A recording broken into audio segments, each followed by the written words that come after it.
পর্ব ৫৯৫ নীলের বিদায়। রায়চৌধুরী গ্রুপের নতুন মালকিন আদ্রিতা সেনকে কোম্পানির লোকেরা বেশ ভালোভাবেই স্বাগত জানালো। আদ্রিতার এই নতুন পদ ক্ষণস্থায়ী হলেও তার মনে হচ্ছিল সে বুঝি বিশাল কিছু একটা হাসিল করে ফেলেছে। অন্যদিকে নীল যে তখন শুধু ব্যবসায়িক লাভ ক্ষতি নিয়েই ভাবছে তা নয়, সম্রাট অশোকের সাম্রাজ্যের কলকাতা হেডকোয়ার্টারটাও শহর থেকে একটুখানি দূরেই, সেটাকেও কলকাতাতেই পাকাপাকিভাবে নিয়ে আসার কথা ইতিমধ্যেই ভেবে ফেলেছিল সে। কলকাতা ছেড়ে যাওয়ার আগে নীল নিজের প্রতিপত্তি আরও একটু বাড়িয়ে নিতে চাইলেও তার এই সিদ্ধান্তের পেছনে আসল কারণ ছিল আদ্রিতাকে রক্ষা করা। রাতের দিকটায় এখনো বেশ ঠান্ডা পড়ছে। রাত ৮টা-৯টা বেজে গেলে লোকেরা মোটামুটি বাড়ি ঢুকে যায়। কিন্তু নীল এতটাই শক্তিশালী যে ভয়ঙ্কর ঠান্ডা হোক বা ভয়ানক গরম, কোনোটাতেই তার কিছু যায় আসে না। নীল দ্য এনে ভিলার বাইরে একটা আবহাওয়া নির্ধারক যন্ত্র লাগিয়েছিল, আর সেই সাথে ব্যবহার করেছিল এক উন্নত মানের প্রযুক্তির। আদ্রিতার অনুমতি ছাড়া একটা মাছিও সেই বাড়িকে গলতে পারবে না। যারা একটু দুর্বল প্রকৃতির তাদের নিয়ে নীলের কোনো মাথা ব্যথা নেই, কারণ তারা এখনো যুদ্ধবিদ্যা শিখছে। আর আয়রন লকেও তারা যথেষ্ট ভয় করে চলে। একজন সাধারণ মহিলার গায়ে হাত তোলার সাহস তারা করবে না। নীল শান্তভাবে সোফায় বসে রাতের কালো আকাশ দেখছিল। পরিষ্কার আকাশের উজ্জ্বল গ্রহ নক্ষত্র তার মনে এক অদ্ভুত শান্তি সঞ্চার করেছিল। শীতকালে এমন রাতের মজাই আলাদা। তুমি আবার সিগারেট খেতে শুরু করলে কবে থেকে? পিছন থেকে হুট করে এসে এমন দৃশ্য দেখতে একটু চমকে উঠল আদ্রিতা। প্রথম থেকেই খাই, কিন্তু তুমি আগে কখনো খেয়াল করনি। সিগারেটের আগায় জমে থাকা ছাইটুকু ঝেড়ে নিয়ে বলল নীল। তার মুখে বিশেষ কোনো ভাবান্তর লক্ষ্য করা গেল না। নীলের আসল রূপটা এখনো অনেকের কাছেই অজানা। সিগারেট তো রায়চৌধুরী বাড়িতে থাকার সময় থেকেই সে খেয়ে আসছে। তবে বস দুনিয়া যার বসে এই সিরিজের সকল পর্ব দেখতে ফেসবুকে টাইপ করুন প্রিমিয়াম স্টোরি এবং সবার আগে ভিডিও পেতে ফলো করে সাথে থাকুন। রায়চৌধুরী বাড়ির ব্যবসা অনেক বড়, আর নীলকেও ব্যবসার কাজে প্রায়ই এদিক ওদিক যেতে হতো। তার মাঝেই হঠাৎ এই নেশা তাকে পেয়ে বসে। ১ মিনিট, নীলের কিন্তু এই সিগারেট খাওয়া, মদ খাওয়া, জুয়া খেলা এসবের প্রতি অনেক আগে থেকেই একটা আকর্ষণ ছিল। রায়চৌধুরী বাড়ি থেকে বিতাড়িত হওয়ার পর এসব শখ পালনের জন্য তার কাছে টাকা ছিল না মাত্র। খাওয়ার টাকা নেই, সিগারেট কেনার কথা ভাববে কোথা থেকে? কি জানি কেন নীলের কথা শুনে আদ্রিতার মনটা একটু খারাপ হয়ে গেল। মেয়েরা এমনিতেই একটু স্পর্শকাতর হয়, আর নীলের কথা শুনে নিজেকেই যেন নিজে দোষারোপ করতে লাগলো আদ্রিতা। আমি কি সত্যিই তাহলে নীলকে এতটা অবজ্ঞা করেছি? বেশ অনেকক্ষণ চুপ করে থাকার পর অবশেষে আদ্রিতা বলল, সিগারেট খাওয়া স্বাস্থ্যের পক্ষে ভালো নয়, চেষ্টা করো কম খেতে। আমি জানি অভ্যেস একদিনে ছাড়া সম্ভব নয়, তবে চেষ্টা করো প্রতিদিন একটু একটু করে কমাতে। চিন্তা করো না, তুমি নিজেও এখন ক্যাম্পিং ইভেন্টের স্টুডেন্ট। তুমি নিশ্চয়ই জানো যে যাদের শরীরে নিয়মিত ওষুধের প্রভাব থাকে, সিগারেট তাদের কোনো ক্ষতি করতে পারে না। মুখে কথাটা বললেও অবশিষ্ট সিগারেটটুকু অ্যাশট্রেতে বিসর্জন দিল নীল। দুজনের মধ্যেই ছোট্ট কথোপকথনের পর সারা ঘরে এক অদ্ভুত শান্তি নেমে এলো। মাঝে মাঝে বয়ে যাওয়া ঠান্ডা হাওয়ায় একটু একটু করে এলোমেলো হয়ে যেতে লাগলো আদ্রিতার চুলগুলো। দুজনের মধ্যে থেকে কেউই আর কোনো কথা বলল না, যেন রাতের তারাদের মাঝখানে কোথাও হারিয়ে গিয়েছে দুজনে। ও ভালো কথা, তুমি তাহলে আবার কবে যাচ্ছ? নিস্তব্ধতা ভেঙে বলে উঠল আদ্রিতা। কলকাতার সব কাজ প্রায় মিটেই এসেছে, হয়তো কালই বেরোতে হবে। হঠাৎই আদ্রিতার হাত দুটো ধরে বলে উঠল নীল। আমার উপর রাগ করে থেকো না, কেমন? নীল খুব ভালো করেই জানে আদ্রিতার অবদান তার জীবনে কতখানি। নীলের যখন বিয়ে হয় তখন নীলের অবস্থা একটা ভিখিরিরও অধম। এখন না হয় নীলের দিন ফিরেছে, আর সে একটা ভালো জায়গায় পৌঁছে গিয়েছে, কিন্তু সেই সঙ্গে তৈরি হয়েছে বেশ কিছু শত্রুও। এখন নীলের আর শান্তিতে কাটানোর মতন দিন নেই। তাই আদ্রিতাকেও সে সেই জীবন দিতে পারছে না যা একজন স্ত্রী হিসেবে পাওয়াটা তার অধিকার। কাজে ইম্পেরিয়াল ক্যাপিটালে গিয়ে সবটা মিটিয়ে আসাটাই এখন তার একমাত্র লক্ষ্য। আমি তোমার সমস্যাটা বুঝি, আর এখন এটাও বুঝি যে তুমি কোনো সাধারণ মানুষ নও, কিন্তু তোমার মতো করে বিষয়গুলোকে বোঝার জন্য আমি এখনো তৈরি নই। আদ্রিতাও নীলের হাতে হাত রেখে মনের কথা খুলে বলল, কিন্তু তুমি কোনো চিন্তা করো না, কোম্পানির জন্য আমি দিন রাত এক করে দেব। তাছাড়া কলকাতা তো তোমার নিজের এলাকা, তাই না? আমার আর তোমার লোকেদের কিচ্ছু হবে না। আদ্রিতার মুখ থেকে এই কথা শোনা মাত্র কি যেন এক গভীর ভাবনায় ডুবে গেল নীল। তবে তার ভাবনার তল পাওয়া দুষ্কর। বাকি রাতটুকুও শিগগিরই কেটে গেল। পরদিন সকালে বেশ তাড়াতাড়ি ঘুম থেকে উঠে পড়ল নীল। একবার আদ্রিতার মুখের দিকে তাকালো সে। আদ্রিতার ঘুমন্ত মুখটার দিকে তাকিয়ে তার কপালে একটা চুমু এঁকে দিল। কাল রাতে প্রথমবারের জন্য তারা নিজেদের মনের কথা একে অপরকে বলেছে। নীলের সব ইচ্ছাই পূর্ণ হয়েছে। যাওয়ার আগে নীল নিজের এটিএম কার্ডগুলো ড্রেসিং টেবিলের উপর রেখে আদ্রিতার ফোনে তার পিনকোডগুলো লিখে রেখে গেল। আদ্রিতা নীলের জন্য যে জামা কাপড়গুলো বের করে রেখেছিল সেগুলোকে পরে একবার আয়নায় নিজেকে ভালো করে দেখে নিল সে। তারপর একটা লম্বা নিঃশ্বাস নিয়ে মনটাকে করল সংযত। কুণাল আর প্রিয়াঙ্কা অনেকক্ষণ ধরেই দরজার বাইরে তার জন্য অপেক্ষা করছিল। নীলের সাথে শেষবারের মতো দেখা করবার জন্য আরও কিছু প্রভাবশালী ব্যক্তিরাও হাজির হয়েছিল সেখানে।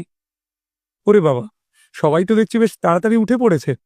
হাসি মুখে সবাইকে স্বাগত জানালো নীল। মিস্টার নীল, আমরা সবাই এখানে আপনাকে বিদায় জানাতে এসেছি, সমস্বরে বলে উঠল সকলে। মনে হচ্ছে আপনারা সবাই মনে প্রাণে চান যাতে আমি এখান থেকে চলে যাই, মজার ছলে বলে উঠল নীল। হাসি মুখে কথাটা সবাই শুনলেও মুখে কেউ কিছু বলল না। নীলের কথায় সম্পূর্ণভাবে তারা সম্মতিও জানালো না, আবার এড়িয়েও গেল না। তবে তাদের এমন প্রতিক্রিয়ায় নীল বিশেষ অবাক হয়নি। সে খুব ভালো করেই জানে যে এখান থেকে সে চলে গেলে সবাই হাঁফ ছেড়ে বাঁচবে। গত কয়েকদিনে সে কলকাতায় যা কিছু করেছে সেটা যথেষ্ট ভয়ঙ্কর, আর কলকাতার লোক এখন শুধু শান্তি চায়। আজ এখানে যারা এসেছে তারা সকলেই নীলকে শুধু বিদায় জানাতে আসেনি। এদের মধ্যে থেকে অনেকেই আছে যারা কলকাতার আদি বাসিন্দা। অনেক ঘটনারই তারা সাক্ষী, কিন্তু কোনোদিনও কারো সামনে তারা মুখ খোলেনি। এই কলকাতা শহরের সমস্ত দায়-দায়িত্ব আমি আপনাদের উপরেই দিয়ে গেলাম। আমি ইতিমধ্যেই আপনাদের সাথে সমস্ত রকম আলোচনা সেরে ফেলেছি। কথাটা বলতে বলতেই নীলের চোখ আটকে গেল পৃথা আর অর্জুনের দিকে। চিন্তা করো না নীল, কিন্তু কুশল তো। নিখিল নিজে পুরো কথাটা শেষ করল না। সে খুব ভালো করেই জানত যে এই আলোচনার জন্য এটা সঠিক সময় নয়, কিন্তু এই সুযোগটা হাতছাড়া হয়ে গেলে কুশলকে নিয়ে মনের মধ্যে একটা কাঁটা খচখচ করেই যাবে। ও একদম ঠিক আছে, শুধু কয়েকটা দিন ওর সাথে তোমাদের দেখা হবে না, আগ বাড়িয়ে উত্তর দিল কুণাল। নীল আর কিছু জিজ্ঞাসা করল না। পেছন ফিরে শুধু একবার দ্য এনে ভিলাটাকে মন দিয়ে অনেকক্ষণ ধরে দেখল সে। সে জানে না যে এখান থেকে যাবার পর সে আবার কবে ফিরতে পারবে, আদৌ ফিরতে পারবে কিনা তারও কোনো গ্যারান্টি নেই। আদ্রিতা এখনো ঘুমোচ্ছে, কিন্তু নীলের জন্য সেটাই ভালো। যাওয়ার আগে আদ্রিতার সঙ্গে দেখা করতে সে চায় না। আদ্রিতার কান্না ভেজা মুখ দেখতে তার ভালো লাগে না। এমন সময় একটা কালো বিলাসবহুল গাড়ি এসে দাঁড়ালো বাড়ির দরজার ঠিক সামনে। গাড়ি থেকে বেরিয়ে এলো রাহুল বাসু। সাথে সাথে সবাই সরে গিয়ে রাস্তা করে দিল তাকে। আপনারা সবাই নিজেদের খেয়াল রাখবেন, আমাদের সবার এত পরিশ্রম যেন জলে না যায়। সবাইকে হাত নেড়ে হাসি মুখে এগিয়ে গেল নীল। বারবার তার চোখ চলে যাচ্ছিল দোতলার বারান্দার দিকে। এই দোতলাতেই তো আদ্রিতা ঘুমিয়ে রয়েছে। বেশ কিছুক্ষণ সেদিকে তাকানোর পর অবশেষে গাড়িতে গিয়ে উঠল নীল। কেউ খেয়াল করল না যে দোতলায় একটা সুন্দরী মেয়ে জানলার ফাঁক থেকে উঁকি মেরে দেখছে, আর তার দুচোখ বেয়ে অবিরাম জল পড়ে চলেছে। মুখে হাত চাপা দিয়ে কেঁদে চলেছে সে। তার কান্নার শব্দ শোনা না গেলেও তার বুকের ওঠানামা স্পষ্ট দেখা যাচ্ছে। আদ্রিতা মন থেকে নীলকে যেতে দিতে চায়নি, কিন্তু এমন কিছু কিছু জিনিস থাকে যেগুলো মানুষের পক্ষে নিয়ন্ত্রণ করা সম্ভব নয়। কখনো কখনো জীবনে এমনও সময় আসে, ভুল করে অন্যায় করে ঘটনা বিশাল আকার ধারণ করলে সেটা নিয়ন্ত্রণ করাটা মানুষের সাধ্যের বাইরে চলে যায়। নীলের সাথেও কিছুটা তেমনই ঘটেছিল। শুরুটা প্রস্তরজিৎ দিয়ে হলেও একে একে কিউআই ডাবল পাওয়ার পিউ থেকে শুরু করে অ্যালকেমি, ক্যাম্পিং ইভেন্ট, একের পর এক কাজ, শত্রু আর শত্রুতা, শালিনী, কাকলি, তার নিজের বউ আদ্রিতা, এমনকি ডাকাত সর্দার শাবানা পর্যন্ত ক্রমশই জটিল হয়ে উঠছিল তার জীবন। সে বুঝে উঠতে পারছিল না যে নিজের জীবনটাকে আবার আগের মতো সহজ সরল বানাবে কি করে। অবশেষে নীল বুঝতে পারল যে একমাত্র ইম্পেরিয়াল ক্যাপিটালে গিয়ে ধারা পরিবার আর ইন্ডিয়ান অ্যালকেমি গ্রুপের মুখোমুখি হলে তবেই এই জট ছাড়ানো যাবে। নীল এবার একটা এসপার ওসপার করে তবেই ছাড়বে। নীল দুর্গাপুরে পর্যন্ত যায়নি, তার নিজের মা বাবা তালুকদার বাড়িতেই রয়েছেন। চাইলেই নিজের মা বাবার সঙ্গে সে একবার দেখা করতে পারত, কিন্তু না, তার মা বাবার যথেষ্ট বয়স হয়েছে। এই বয়সে ছেলেকে মৃত্যুর মুখে এগিয়ে যেতে দেখতে তারা পারবেন না। তাই সরাসরি প্লেনে করে ইম্পেরিয়াল ক্যাপিটালে পৌঁছানোর প্ল্যান করেছিল নীল। প্লেনের ভেতর নীল মাথা নিচু করে একটা কালো রঙের কার্ডের দিকে এক দৃষ্টে তাকিয়েছিল। আসলে কার্ডের আকৃতির বিশেষত্ব খেয়াল করে আর চোখ ফেরাতে পারেনি সে। এই কার্ডটা হলো আসলে একটা qualification card. Indian alchemy group অনেকদিন আগে এটা তাকে পাঠিয়েছিল। 3 বছরে একবার অনুষ্ঠিত হওয়া এই অ্যালকেমি প্রতিযোগিতা শুরু হতে চলেছিল ইম্পেরিয়াল ক্যাপিটালে। আর সেই কারণেই কলকাতার সমস্ত কাজ এত তড়িঘড়ি মিটিয়ে নীলের সেদিকে রওনা দেওয়া। আসলে ইম্পেরিয়াল ক্যাপিটালে যাওয়ার নীলের কাছে প্রধান কারণ হলো দুটো। এক, এই অ্যালকেমি প্রতিযোগিতা, আর দুই, ইন্ডিয়ান অ্যালকেমি গ্রুপের মুখোমুখি হওয়া। নীল খুন খারাপিতে একেবারেই বিশ্বাসী নয়।